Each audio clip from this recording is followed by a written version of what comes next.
Wow. So I'm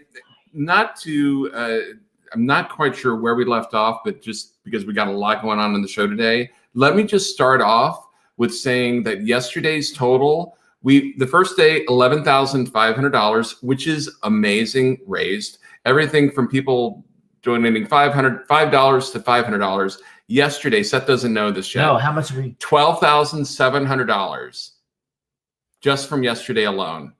Amazing. That's so amazing. Great. That's so great, guys. It's so generous. And really, $1, $5. If everyone is watching is giving that. Oh, wait, the most important thing to help the donations. If you're watching right now, please share this. Right. So I don't mind you going away for a second. If you need to click, get the link, put it on your Twitter, put it on your Facebook. The more people that know about this, the more people that are donating. So please share this. And don't forget, tonight we have a show with Melissa Manchester. We have 2 a day. But if you're watching right now, please share what you're watching. So we wanted to just share a little bit of what's going on with our lives. And long story short, we've had issues with our fireplace. And finally, like 2 days ago, we got a call from them saying, we're ready. And we were like, do we do it? Do we have this person come into our house? Because we're really socially distancing. We really are. And so, but we decided to do it. Why? Because we were so fortunate that the person who was installing was extra careful. And because the reality is, and I'm sure Dr. John LaPook will tell us more about this, the reality is this is going to go on for a while, and you have to have people in your home and for whatever emergency, whether it's the plumbing, electric, whatever. And so the person, because they have an elderly relative, I think he said his father, John is his name. John said his father is in his mid-80s with underlying health conditions. He came in, he was wearing gloves. He was he just put them on before coming in. He kept, I think, actually 8 feet distance the whole time he was in the house. He rolled like plastic on the floor going from the door to the fireplace. He never touched anything other than the doorknob, which afterward I cleaned off the best I could with disinfectant. But he was so respectful and understanding. My hat's off to them. And especially the awareness I'm just really thankful for that. Yeah. So if you need your fireplace repaired, call John. Okay, so we got to talk to Dr. LaPook, don't we? Well, let's do one quick before we bring on Dr. John, and that is we realized one of the things that goes on, life goes on, and one of those is birthdays. And so we thought we would start doing some shout outs for birthdays of people that we know. And then we also thought that we would love to find out how you are celebrating your birthday or wedding or what you've got going on. I had a birthday right before this hit just 2 weeks ago, and I was able to have a game night. But now, obviously, it's impossible. So how are you celebrating your birthday? But we want to also so do that. So you can email starsinthehouse2020@gmail.com. But some of the birthdays, Seth. We have 3 big Broadway birthdays today. We have the amazing Vanessa Williams. I texted her. She said she's celebrating her birthday in her flat in the sky in London. You know, she was there doing City of Angels. So happy birthday, Vanessa Williams. And she's going to be a guest. And she's going to be a guest. She can't wait to do it. Just not today. Then we have the fabulous birthday. Second Tony Award, Sutton Foster. Her birthday is today. And the man that writes the best vamps ever. What's the other one?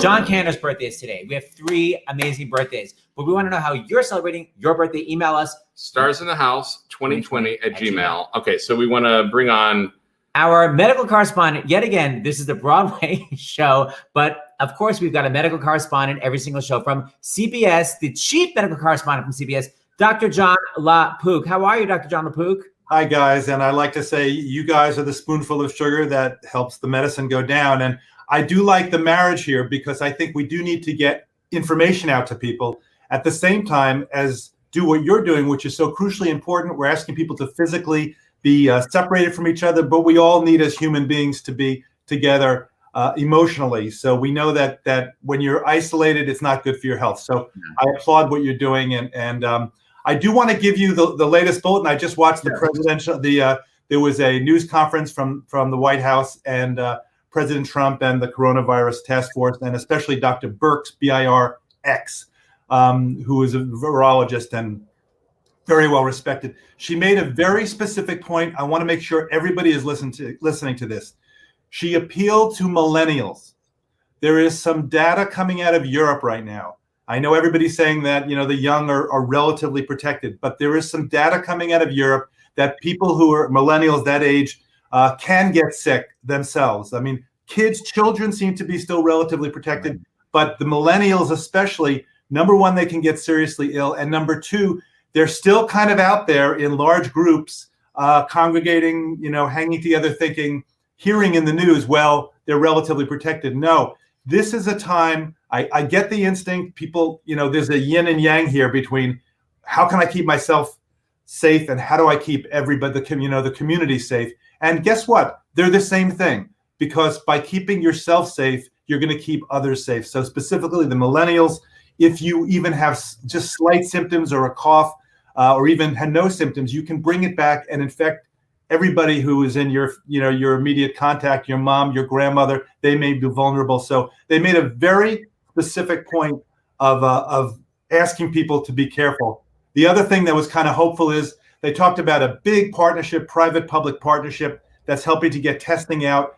There still is a backlog. Again, Dr. Birx pointed this out. I want to immunize people about what's going to happen with numbers. There is a backlog of tests that needed to be performed. They were taken, they were saved, and they're waiting to be run. But they didn't have the throughput, they didn't have the ability to run them. That throughput is being dramatically increased. Therefore, what she said was, don't be surprised to see suddenly the numbers go up dramatically. That does not mean that in real time they're going up dramatically, although we're expecting they're going to increase. Don't be faked out by that. By the way, speaking of millennials, there are some millennials who are very respectful. And taking your advice. Which is, and right here. This is the 30th. No, I'm sorry. There we go. That's a millennial. My 26th birthday was last night. I FaceTimed with friends in order to take out. Thank you, Francesca. So, Dr. LaPook, people are listening to you. No, and I want to just add that, some people have said, aren't you? I'm a practicing doctor. I'm fielding calls. I've never had a week like this ever in my almost 40 years of being a doctor. How many texts, emails, phone calls I'm handling from patients, from related to my job at CBS News, where I'm the chief medical correspondent, and having to do with other things. The reason why I'm taking the time out to do this is a whole other audience that I think, in addition to the people who watch the evening news or the CBS This Morning, this is a whole other audience. I think it's important what you're doing to keep people socially together, crucial for their health, and I'm all for that. But I also want to get in the medical information that's so crucially important to this group of people, to your audience. By the way, look how lovely this is. 4 shows in, I feel like you were all my friends. And Dr. LaPook's information and empathy helps my anxiety. Thank you all. Yeah, that's nice. All right, so Dr. LaPook, by the way, we're going to bring you back later today on this show, but you're also going to be back at 8 o'clock. It seems like things change every hour, so who knows what updates you're going to be giving us. They really are. And I just want to add one other thing. I'm starting to get emails from patients and others who are saying, I've heard that this drug is helpful or that drug is helpful. Can you prescribe it for me just in case? I think it is deeply unethical to do that for people who are feeling well. I get the instinct. I do. Just in case you don't want to be caught short. But we don't want to do the stockpiling and see shortages and then have not enough medications and things for people who really need it. Remember, it's selfish. It's in your self-interest not to stockpile, because what's going to happen is if there's a shortage for people who get sick, it's going to reverberate back to you and your loved ones and your community eventually. So please, I get the instinct. We all have it. How do I help myself and my loved ones? We have to think community now. Community. Brava. All right, you're coming back. I'm going to bring up another doctor of music. Thank you, Dr. John LaPook. Hold on, I'm clicking you out. See you soon. Here he is, one of the most talented people in the world, direct from his home studio, the brilliant Mr. Marc Shaiman. Hey, Marc. Marc, tell us where you are. He's muted. Oh, hold on. You're muted. Sorry. Oh, no. I muted you passively aggressively. Sorry. Where are you right now? How often I've wished I could mute you. We're beginning that way. Watch how quickly I can take you off the stream. So you better watch it. Why is it being mean to Seth? I love you. You know I adore you. I adore you both. I'm obsessed with you. So wait, tell us where you are. Is this your house? What is it? What do you do there? Go. We have a house upstate. I mean, upstate to me is funny. If you look at a picture of New York, we're at the very bottom. We're we're downstate, but it's up from Manhattan, and we came up here as soon as this all started happening, and this is where we shall be. And is this really like the studio where you write things? Yeah, you can see behind me. I have a studio. I write with Scott in New York at 20th Street at his place. We have a lovely soundproof studio. Then on mine and Lou's apartment on 26th, I have a room that's a studio. And then here I have this as well. And I have poor Scott Risette, my co-producer, music tech, who is the one who has to make all these studios all be the same and all work the same way. Okay, so for those people that are like, I only know Broadway stars, I just want to tell people who you are. Basically, Marc has been like the music person for all of Hollywood and all of Broadway. So I'm just going to quickly give some of your credits, and then you tell me what I'm forgetting. But he worked with Bette Midler for a million years. You can see him make all these crazy appearances. He was on broadcast news. He played for the Sweeney Sisters on Saturday Night Live. He's scored so many movies, just actual music scoring. And then he and his writing partner, Scott Whitman, came to Broadway with Hairspray. They've written so many amazing shows. Hairspray, Martin Short, Fame Becomes Me, Catch Me If You Can. Catch Me If You Can? Catch Me If You Can. No, but that would have been better, yeah. The hell? I'm desperate for a job. Charlie and the Chocolate Factory, Some Like It Hot is happening soon. The Mary Poppins sequel. And Marc writes the music and he co-writes the lyrics. Oh, and he also wrote with Billy Crystal all those amazing Oscar opening numbers. It's a wonderful night for Oscar. Yeah. That's all I get as a measure? Oscar. Who will win? Who will win? It was a parody of what they used to do in the old days. Yes. Okay, I know you tell me that I always make you tell the story, but I know there are a lot. Look, there's a 30-year-old listening. I don't think everybody knows your amazing Bette Midler story. Can you please tell me? It's just so inspirational how you wound up sort of visualizing and making it happen that you were going to work with her. Well, I'll try to make it short. One day I cut school, either junior high school or high school. I only went up to 10th grade. So anyway, I cut school and went to New York City to see Bette Midler's second Broadway concert, which was called Clams on the Half Shell. And while I was watching, I actually had this little fantasy in my head that I would run down the aisle and I'd say, "Oh, Miss Midler, I know every note of every song and every arrangement of all your records. Please let me play for you." And I would run on stage and I'd play this like upright piano that she was sitting on top of, and she'd go, "Hey, he's good," to the audience. I actually had that little fantasy.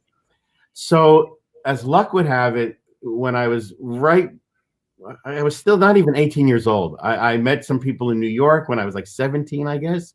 No, I was still 16. And they moved across the hall from one of Bette Midler's backup singers. So I used to go in and play for them on the weekends at Comedy Review and stay with them across the hall from one of Bette Midler's harlettes, they were called. So I was like, "Oh my God, it's a harlot." And then the harlettes decided, let's do our own act when we're not on the road with Bette Midler. And they were looking for a musical director. And so here I was like, me. I knew the harmony that they wanted from studying Bette Midler records and studying the records that Bette Midler records, led me onto. And I would work for nothing. And I was across the hall. So I became their musical director. And then the act was a big hit in New York cabarets. And Bette Midler said, "Girls, I'm doing another act, another tour. Come and I'll let you open my show with your own act." So I was flown to LA to teach Bette Midler's new band, the Harlettes material. So I went to the SIR, Studio Instrument Rentals. It's a rehearsal studio and has a little couch in the back. And the band is up on a little stage. Worked with them on the Harlettes material, then went and sat back on the couch, and it was time. And there Bette Midler walked in the room. I was freaking out. Have I mentioned that I was a Bette Midler fanatic? How old were you? Maybe by then I was 17. Wow. And I was a Bette Midler fanatic, posters all over the wall. I mean, just day and night studying Bette Midler records. So there she was. Oh my God, it's Bette Midler. So she walks in, they start rehearsing. I'm just absolutely in heaven. I can't believe I'm sitting on this couch, and there they are up on the little stage. And then at one point she said to the band, "Why don't we do No Gesturing?" And the band looked through the music and they said, "There's no song here called No Gesturing." Oh. And so one of the harlots went over to Bette and said, so she said, almost Norma Desmond, like, "You back there, can you play No Gesturing?" And I actually got to walk towards a stage saying, "Oh, Miss Midler, I know every note of every arrangement of every song." It's out of a movie. Let me play for you. So yeah, I visualized it, and it actually came true. And can we just show some of your comments? Love your music, Mark. Hey, Uncle Mark. Oh my God. Yeah. Okay. What is your life, Mark? So cool. Simply amazing. And then this sass. If you don't know Marc Shaiman, you best get on Google and learn. All right, so Mark, you've got a lot of Broadway, and I want you to come back and do kind of your whole Broadway canon with your actual writing partner.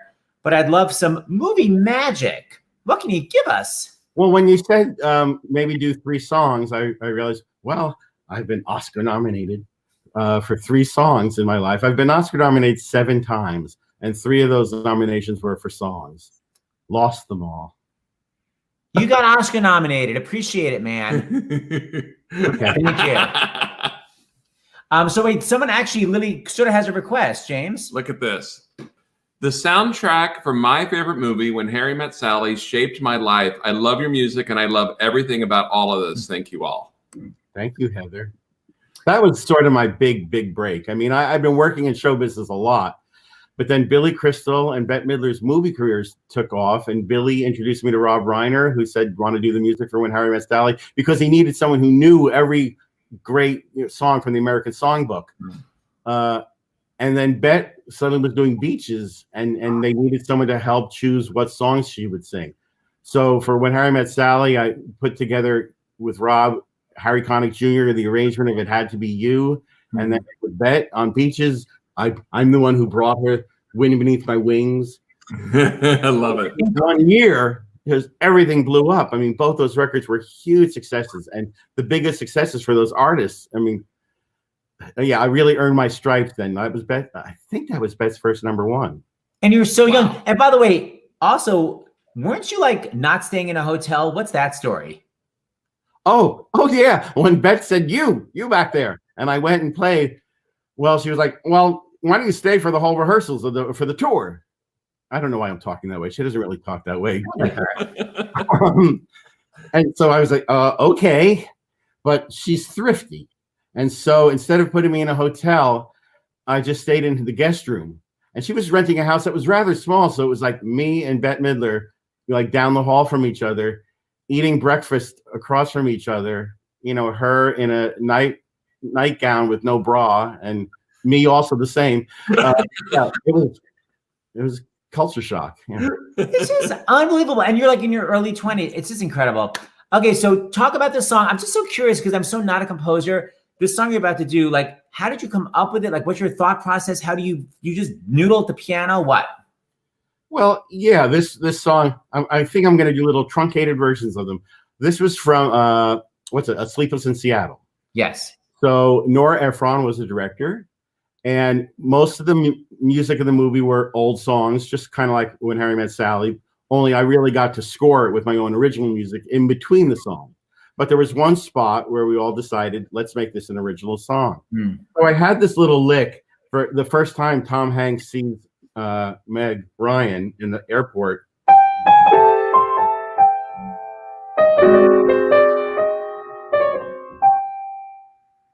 So that was already in the score.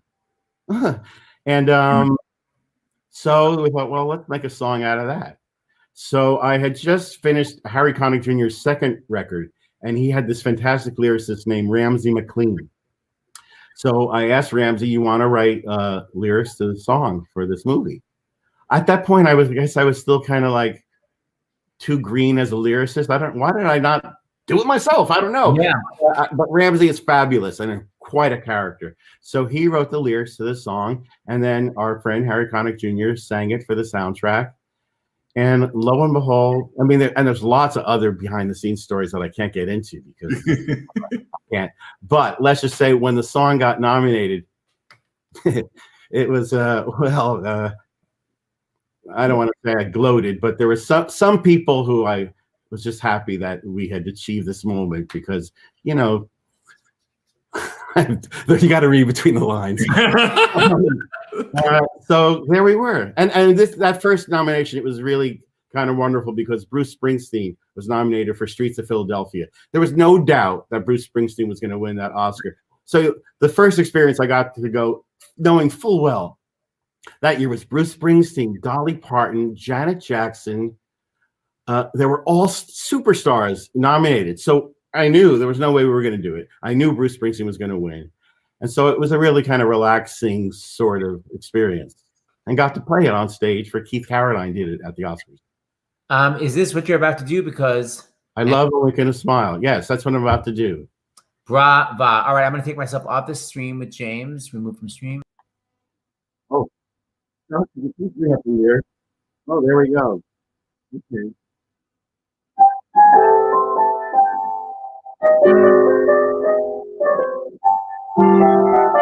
I remember the days of just in time, hanging around in sleepy town forever.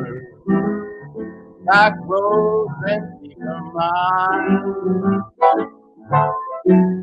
Well, you can't have a dream and cut it to fit. But when I saw you, well, I knew we'd go together.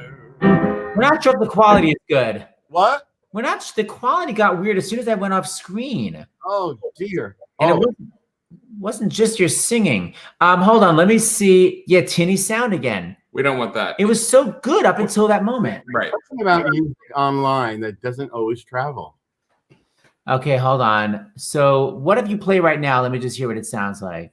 Testing, testing, 1, 2, 3. You need to be on. I don't know if it's Ozzy, but let me take myself off and see if it makes a difference. Testing, here I go. This is real life. How's that now? I think it's better with us listening. I think it's best with us on. As much as we'd love for it to just be you, Mark, I think it works better when we're on the sound. I have no idea why. Weird reason. That's all right. This way you can yell out. Bravo! We'll make out the whole thing. It's kind of a love song, so we're gonna. All right, I'll pick it up where I left off. Right? No, start from the beginning. Start from the beginning. Really? Yes. I remember the days of just keeping time, of hanging around in sleepy towns forever. Back roads empty for miles. Well, you can't have a dream and cut it to fit. But when I saw you, well, I knew we'd go together. Like a wink and a smile. Leave your old jalopy by the railroad track. We'll get a hip, double dip, tip toppy to see Cadillac. So you never ride up and don't you go slow. It's only green lights and all right, let's go together. Like a wink and a smile.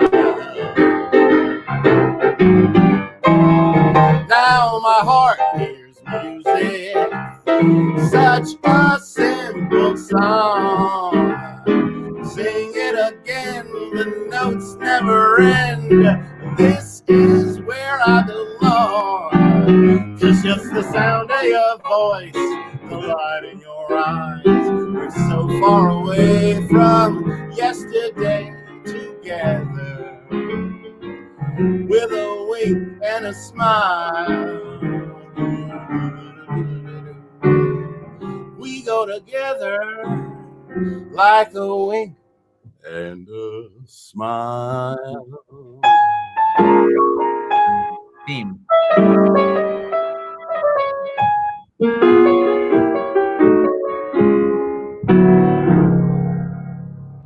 Mark, brava.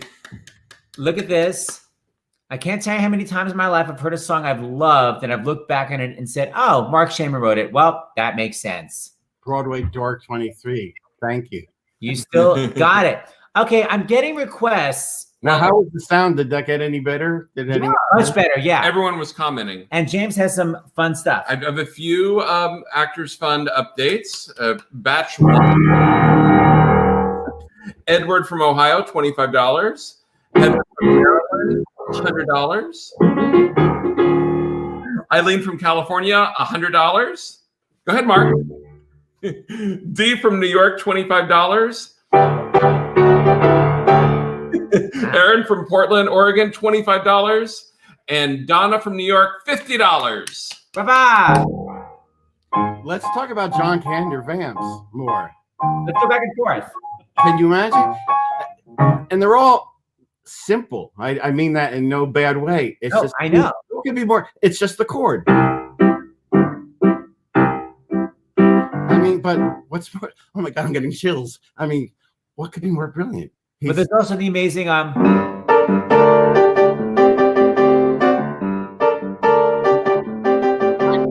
ever written a good vamp. I mean, who can ever write a good vamp when that already is out there? Oh my what's God. the other one? Was it? It's just rhythm. I mean, it's perfect. I think he's 91 today or 90. Yeah, incredible. Okay, so Marc Shaiman, I'm getting some important requests that you give, quote unquote, more juicy stories. So you got to give us something. Vanessa Brown just texted me someone. You got to give us some dish. Well, I skipped over the juicy story over that last song. Yeah, we picked up on that, dear. Yeah. What do you It involves too many people. But I'll tell one part of it is there became a big discussion about the song, about the lyrics, and about there's just suddenly was like, because everything's always a fight on not everything. I shouldn't say that. There was a lot of fighting on that movie about songs. They wanted to get pop songs in it. Nora Ephron, the director, walking to a meeting once said to me, "Help me here, help me." So when they kept playing these pop songs that weren't anything like what she wanted in the movie, I finally was one that said, no, am I allowed to just say next? Or no, come on, guys. So they hated me. So that became a lot of stuff. So when it came to time to put the strings on A Wink and a Smile, I recorded with Harry and his band. It was just the rhythm section. But I had this whole string chart in mind. They said, there's no more money left for the strings. I was like, well, you know what? I'll just pay for it myself. And it was the greatest 3-hour session of my life because I didn't have anyone hanging over my shoulders. I got to go and sit with the strings and go, why don't you try this? Or let's try that, without anyone saying, come on, Mark, hurry up. And so if you listen to it now, you'll hear the string chart. It's delightful. And it's, of course, in the movie. And it would have been bizarre without it. And so every time I listen to it, that's what I think of, that fantastic session that I just paid for myself.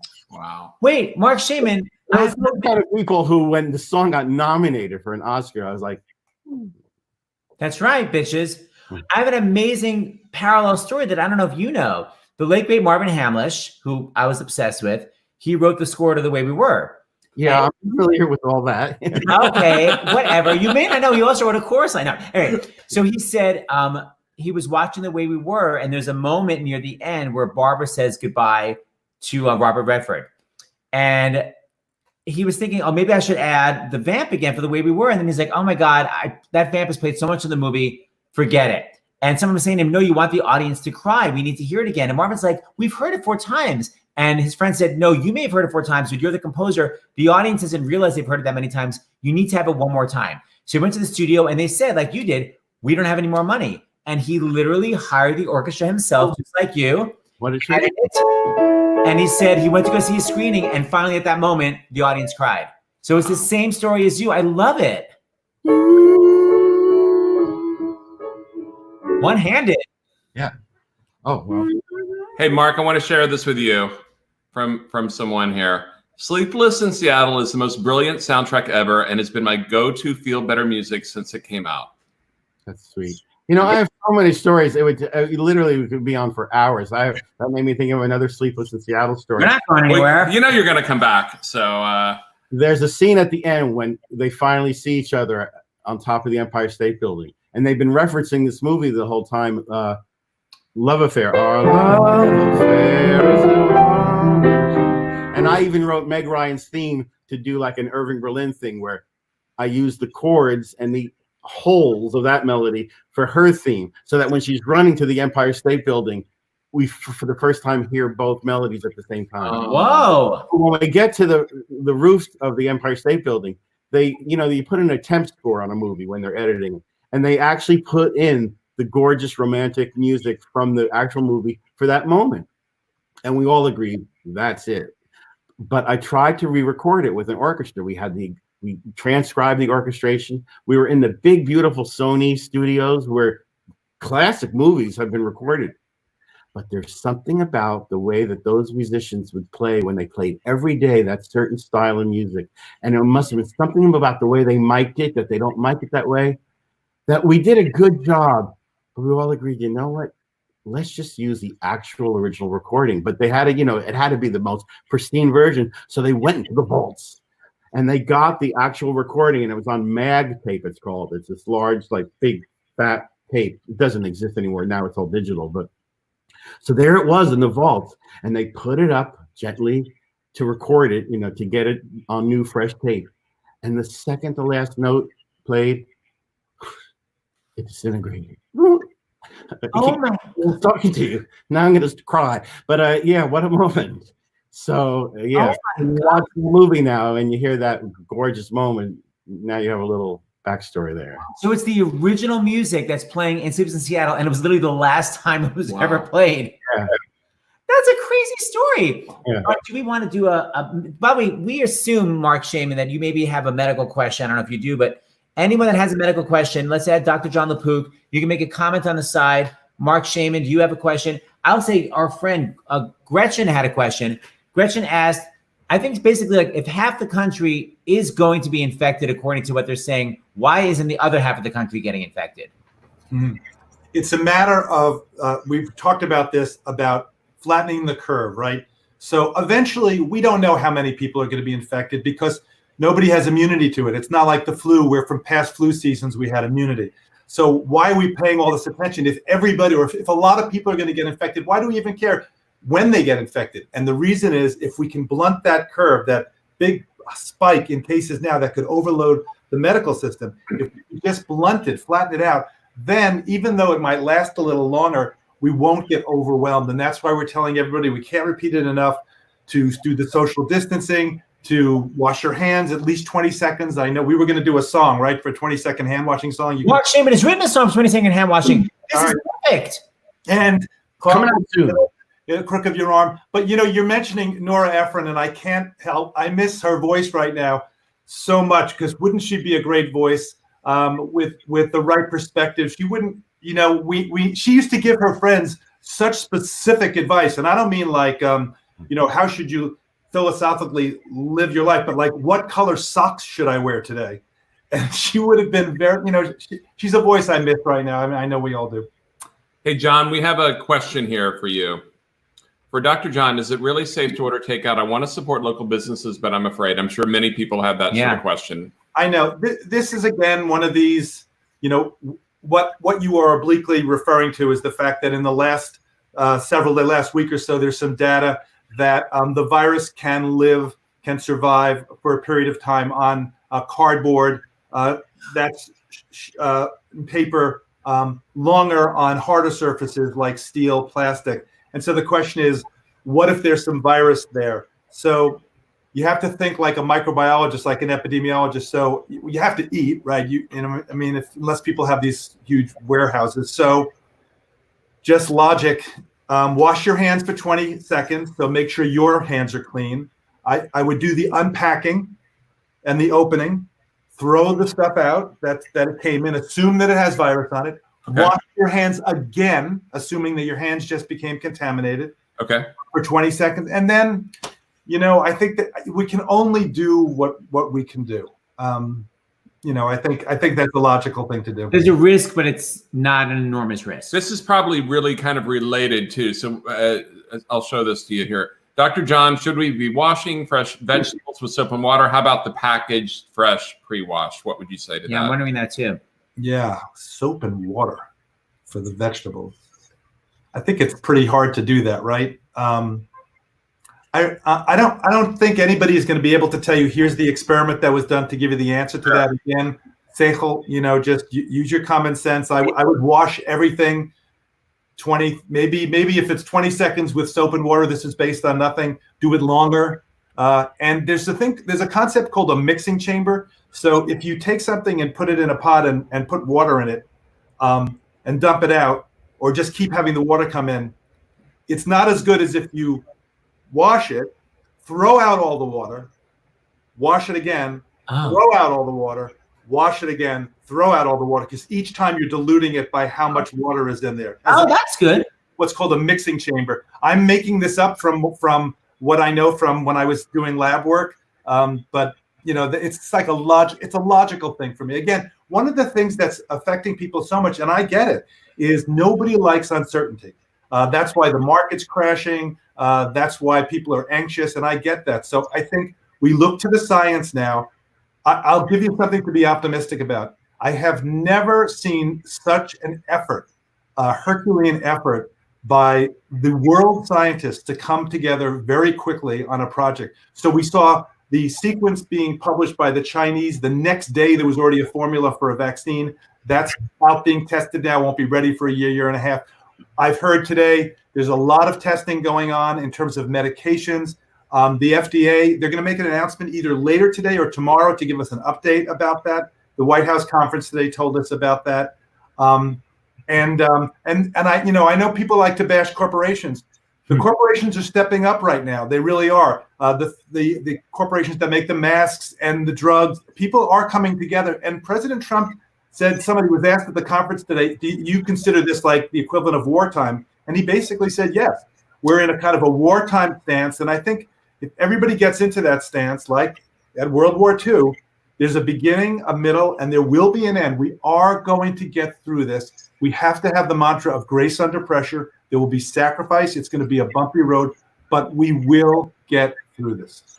Well, speaking of corporations, this is someone who's writing in here.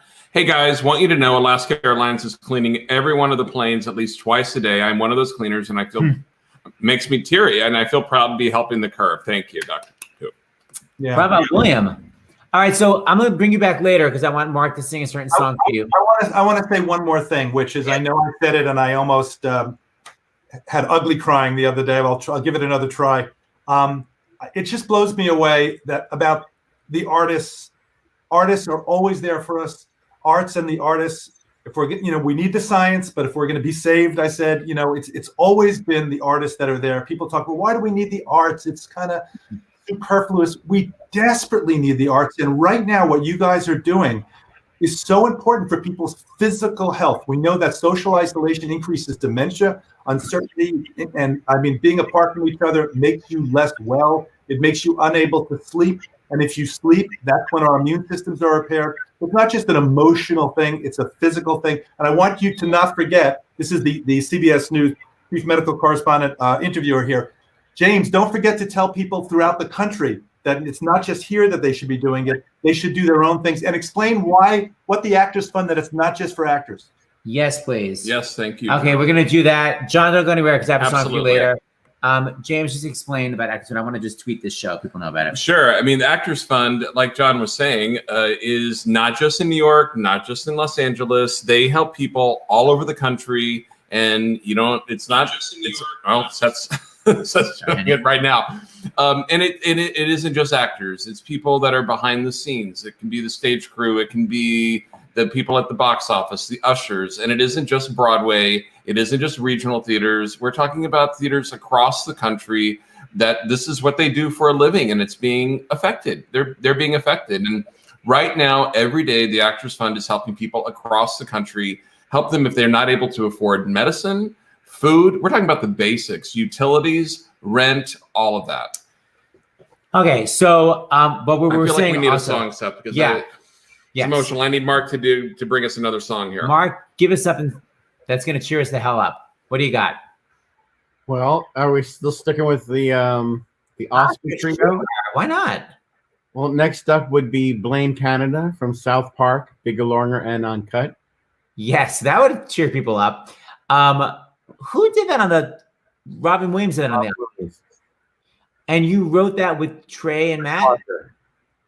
Trey Parker, yeah. Me and him writing music and lyrics together. Do you have a specific lyric that you remember writing yourself? From another song, but I don't think I can say it because there's young people listening. Young people, cover your ears for 1 second. Mark, give me the lyric. It's in the other song. They may cut your dick in half and serve it to a pig, and though it hurts, you'll laugh and dance a dickless jig. I was always very proud of that double rhyme. You still got it. No, again, the creation of the song. Who came up with the idea? Was the plot already written and they needed a song? Like, how did it happen? Well, this is the one song that I, Trey Parker is truly a genius. When people throw that word around a lot about a lot of people, this guy, he is a genius. He's just his brain, and he can do everything. So he was writing songs already, and then Scott Rudin brought me on as sort of like the grandfather who knew how to turn it into a movie music. And then once Trey got that I shared his sense of humor, he would like write a verse and a chorus and say, "Here, you finish it." Wow. Or I would finish something and send it down, to the studio for it to be animated, and he would just like accept that it was going to be all right. Like, it was the greatest collaboration I think I could ever imagine. And this one spot in the movie, it was right after Columbine happened, while we were writing the movie and making it. So the idea that the mother was this villain for what kids, we had to really tread carefully. Even for South Park, didn't want to make the mother like this Disney villain. Anyway, it went through a bunch of songs, and then finally Trey was over once, and we were actually filming for some sort of behind the scenes. And I said, "What if we made it a march?" And because they're mad at this cartoon that came from Canada, how about it's just like, I don't know, like a blame Canada, blame Canada. It was literally like in a movie where, and they're like, "Oh yeah." So this was the one song that Trey and I truly, really wrote together from beginning to end. So it's special for me that way. And it also only has one curse in it, which is the reason why it was chosen to be up for nomination, because none of the other songs could have ever been performed. It's the reference to Anne Murray, right? Yes, there is. Yes, there is. Oh, and I remember now that Paramount, the first lyric was, "And that slut Anne Murray too." And legal department said you can't say that because she could prove she's not a slut. You'd have to prove she's a slut, that she has accepted money for sexual favors. So we're like, well, how about, and that bitch Anne Murray too? They said, that's okay. Oh my God! There are sheaves of memos from Paramount about the censorship on that movie and the logic behind things that, oh, if only that could all get printed one day. By the way, speaking of bad language and inappropriateness, I used up there an audition once. The face on the other side of the table were priceless. Just FYI. Okay, so this is Blame Canada solo version, and maybe do the original Anne Murray lyric. Oh, all right. Well, what if she's listening? Or what if the lawyer's listening? You guys are all right. I see it's 2:44. It doesn't matter. Bro, we're not going anywhere. Yeah, I know. Where are we going? No. All right, well, bring on Blame. When I sing, I have the lyrics in front of me, so I can't see you. I wonder if I should want to see your expressions. And well, here I'm going to go, and I'm just going to sing it all. Times have changed. Oh, I rewrote one lyric at the end for today. Okay. Times have changed. Our kids are getting worse. They won't obey their parents. They just want to fart and curse. Should we blame the government or blame society? Or should we blame the images on TV? No. Blame Canada. Blame Canada. It seems that everything's gone wrong since Canada came along. Blame Canada. Blame Canada. We need to form a full assault. It's Canada's fault. Don't blame me for my son Stan. He saw that damn cartoon and now he's off to join the clan. And my boy Eric once had my picture on his shelf, but now when I see him he tells me to fuck myself. Well, blame Canada, blame Canada, with all their hockey hullabaloo, and that slut Anne Murray too. Blame Canada, blame Canada. They're not even a real country anyway. My son could have been a doctor or a lawyer, rich and true. Instead, he burned up like a piggy on a barbecue. Should we blame the matches? Should we blame the fire? Or the doctors who allowed him to expire? Hell no! Blame Canada! Blame Canada! Let's send them Trump and quid pro quo. They must send Justin Perot. What? Not Perot. I screwed up. Can we get another take? Trudeau. Wait, can we go back? Blame Canada. Blame Canada. Let's send them Trump, then quid pro quo. They must send Justin Trudeau. Yes. Can't believe I, for an hour, I knew exactly what you meant. not screwed it up. Blame Canada. Shame on Canada for the smut.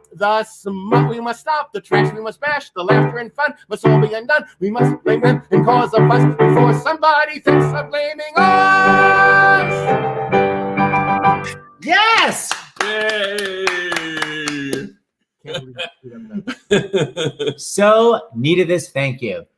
We have more donations. Don't forget to keep donating. Actorsfund.org. Donate.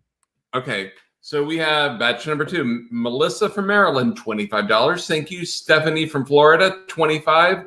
Mary from Massachusetts, $25. Joseph from Missouri, $103. Kathleen from Pennsylvania, $100. Joan from Houston, Texas, $100. Houston. That's where he's from. Yeah. I would like to pledge that I will match whatever you raise during this session. Whoa! People give. My husband just said, "What?" But yeah. No. Oh my God, I'm tweeting this right now. All right. Like I said, Joan from Houston, $100. Carol from Iowa, $25. Andy from Montreal, Canada, $37. He wasn't offended. Marc Shaiman will match. Here we go. I'm doing it right now. Okay. Hey, can you bring Dr. LaPook and Mark and do a song? Yes. Can you please do your song for Dr. LaPook about hand washing? Oh, No, you can't. But Even But before, when he was talking, I thought, who's the most helpful doc in the world? John LaPook. John LaPook. So I'm not allowed to talk about that hand washing song. even the 30-second one? No, I'm not allowed to. No, I'm not even supposed to be talking about it. But one should maybe read the New York Times soon. I'm not allowed. I'm going to get some trouble. Please. Mark, I have a question for you that I'm sure everybody watching this wants to know. Did they ever reimburse you for the strings?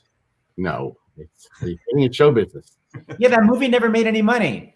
Okay. I Mark, remember when you say that, when I did the movie Sister Act, and that was one of the movies where I really, sometimes I watch movies and I go, why was I doing that? Why did I do that? But on Sister Act, I knew I really helped make this movie be what it was. And when it became a success, I do remember thinking, they're going to put a car in front of my house with a big red ribbon on it. No, it never happened. Never happened. No, dear. No, dear. Mark, I just want to make sure that people at the Actors Fund who are watching this is what Broadway Bubby said. Make sure you include the $500 I just gave in the match. I did it through a different pocket than the one on YouTube. So Actors Fund, there you go.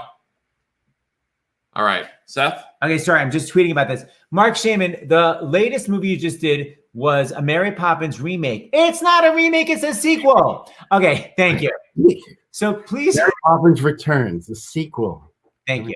Please talk about this beautiful song, which you did on my SiriusXM show, which everyone is obsessed with. Oh, and hold on. Before we do that, look right here. Mark, thank you for the music and Mary Poppins Returns. I've been listening to it more these days. Isn't that nice? Thank you, Sandra Dancer. Hey, talk about Mary Dancer. It's a pop song. Tina Turner said. I know everything pre-1985. Shut up, I know it. Okay, so go. So talk about this beautiful song that you wrote. How'd you come up with the idea?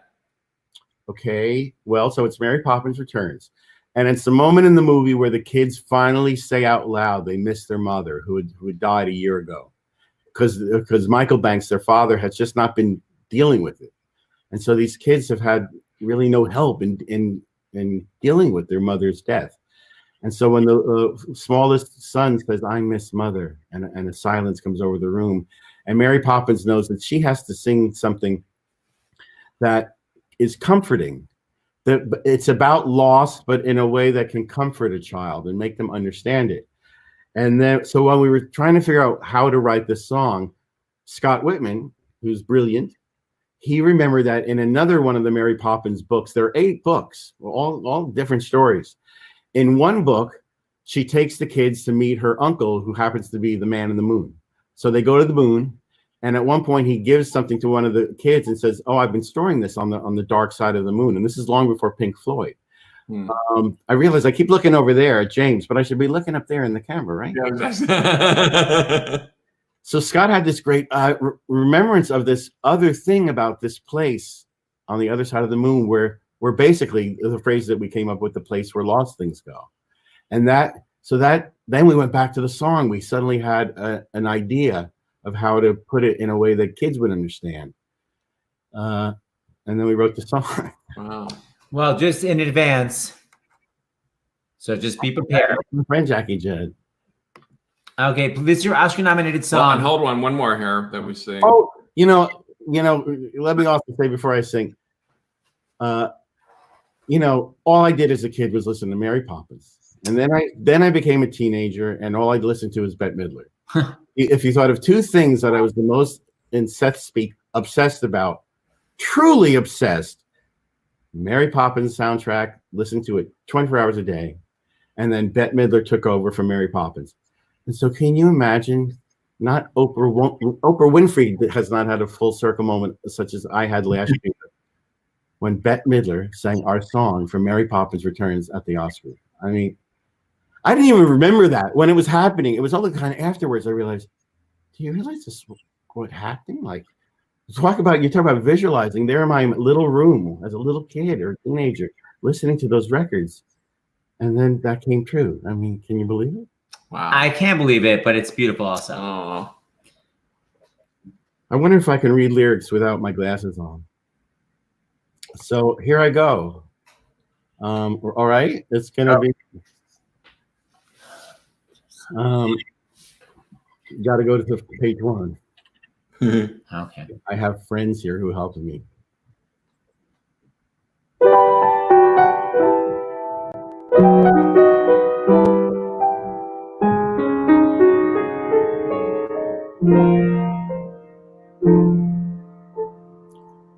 Do you ever lie awake at night, just between the dark and the morning light, searching for the things you used to know, looking for the place where the lost things go?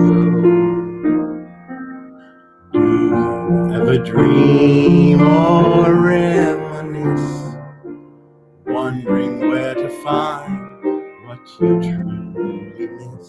Well, maybe all those things that you love so are waiting in the place where the lost things go.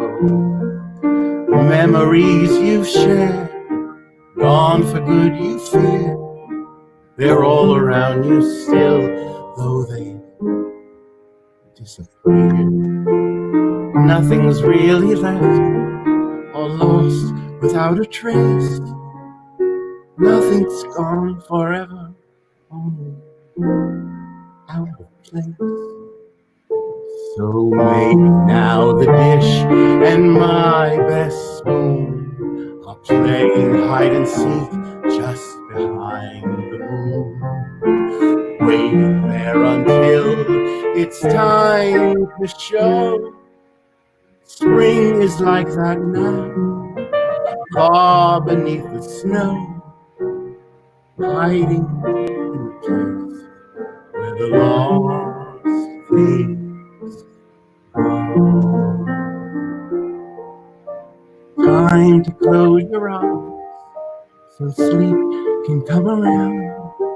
For when you dream, you'll find all that's lost is found. Maybe on the moon, or maybe somewhere new. Maybe all you're missing lives inside you. So when you need her touch and loving days, gone but not forgotten is the perfect phrase.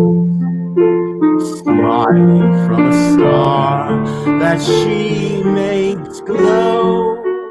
Trust she's always there, watching as you grow. Find her in the place Yay!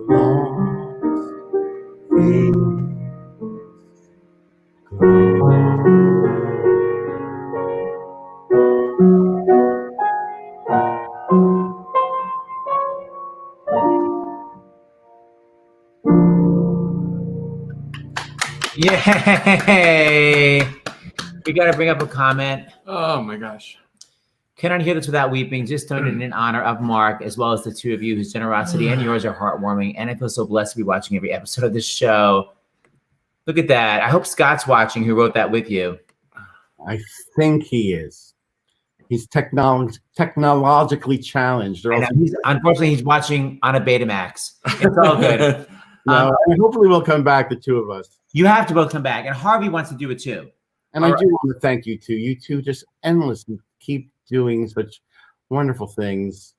I mean, you are real role models. And you, Seth, I said it to you on stage that night, no one's like you. Whenever you tell me, I know jokingly about your sister or mother saying, why can't you be like Mark? Why can't you be like Marc Shaiman?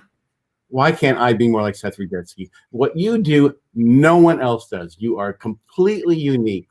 And you've been doing it for quite a long time, and yet you never lose your enthusiasm.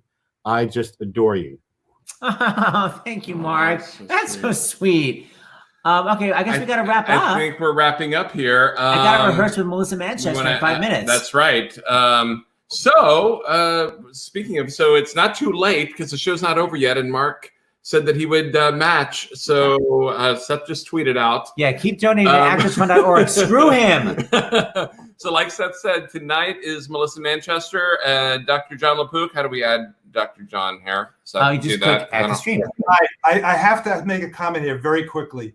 One of the things that's so poignant about that song is the truth. It's poignant. It's acknowledging the truth. You're not lying. It's difficult. And I think the antidote to fear is facts here.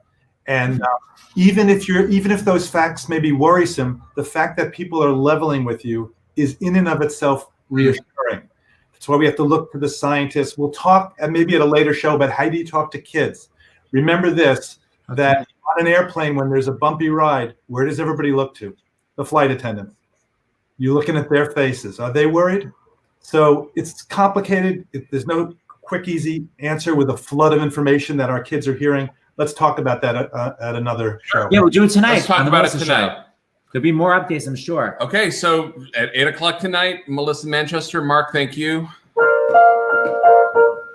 And now I'm going to do what else I will do now 24 hours a day.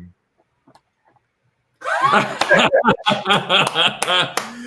it's the end of the show. And at the end of the show, those of you who have watched it know what we know. Where's the dog? Hold on.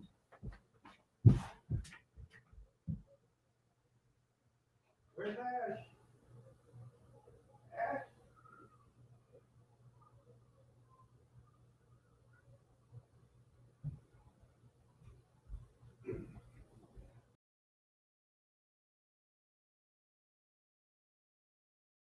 There we go. All right. And then we add back more. All right. And she's ready to play. Aww. Oh. LaPook's puppy. The dog daycare. Ash says hello. Hi. Where's your baby? Where's your baby, Mark? She still goes to doggy daycare. Oh my God, what happened there? They're incredibly careful. We have to meet them in the driveway, 6 feet away. They exchange the leashes. So she's still going to daycare until they possibly close. But that's where she is right now. Okay, good. Because, dogs can't spread it. I got a big thing from my vet that it's okay to have your dogs around, that they can't spread it. They're just angels. So say goodbye to that's Mateo. Yeah, Mateo. All right, we'll see you guys tonight at 8. Thank you, everybody. Bye. Bye. And click and clack.